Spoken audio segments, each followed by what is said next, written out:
The UFC has had a pretty heavy start to the year 2023. A string of major pay-per-view events that have seen legends return, champions fall, and some of the sweetest revenge stories you will ever see.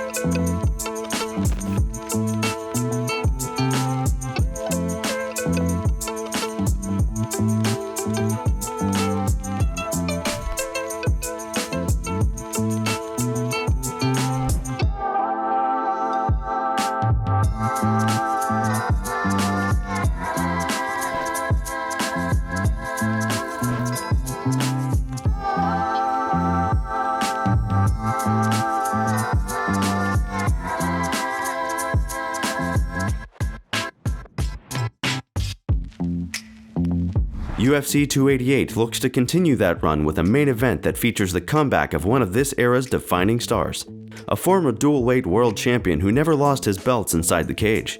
Opposite to Henry Cejudo will be the reigning champion Aljamain Sterling, a 135-pound king who is still yet to fully convince the masses of his own greatness.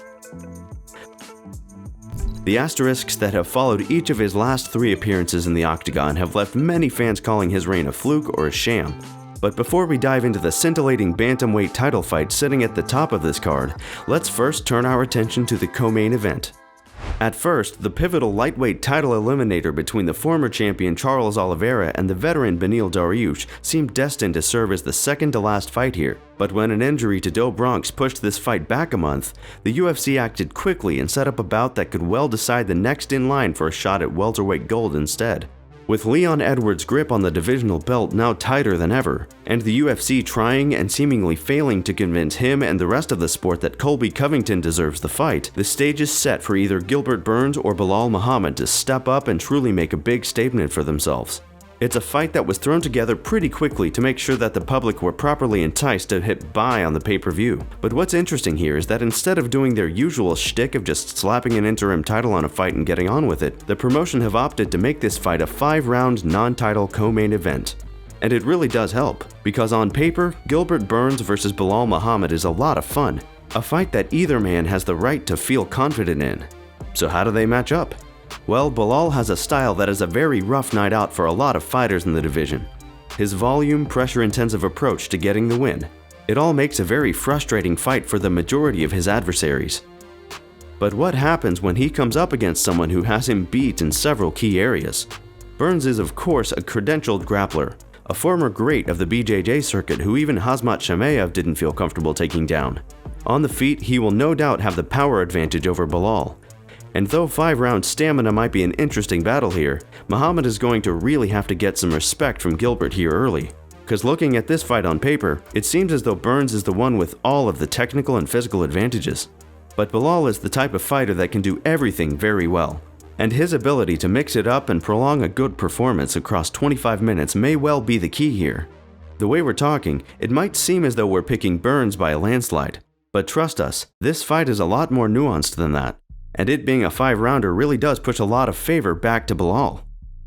No matter who comes out on top, they both serve as very interesting and tricky matchups for the champion Leon Edwards.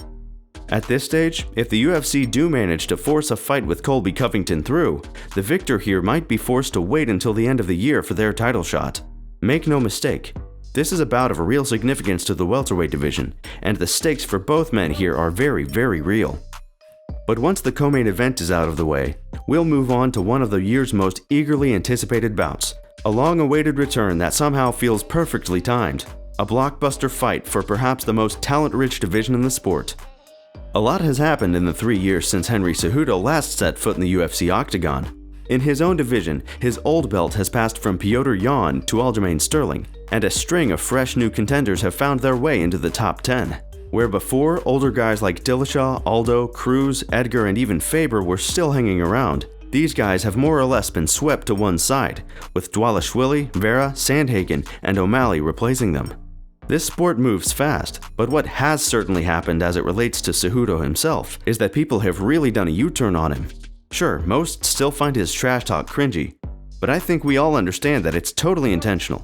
And in the time since his last walk to the cage, his presence as an online analyst and a coach to some of the biggest names in the sport, it has certainly helped in singling Henry out as one of the finest minds in the game, period. And the fans certainly like him a lot more than they like Aljamain Sterling right now, which, let's be real, is going to ensure that Cejudo gets a hero's welcome when he finally does make that walk. Because as much as any hardcore fan will tell you that Aljamain Sterling is an underrated talent, the dude has really had some terrible fortune of late. Sure, he didn't conduct himself well when Petr Yan threw that knee, but let's not forget that it was Yan who threw it. And after turning up with a much better game plan for the rematch and doing enough to win the decision, the fans still called this narrow fight a robbery. Then when TJ Dillashaw wasted everyone's time with a title fight that was always going to end in disaster, Aljo lost a big opportunity to legitimize himself in the eyes of the masses. But even still, he's going for his third title defense, and against a returning Henry Cejudo there are many factors that could come into play. Ring rust is always one of them.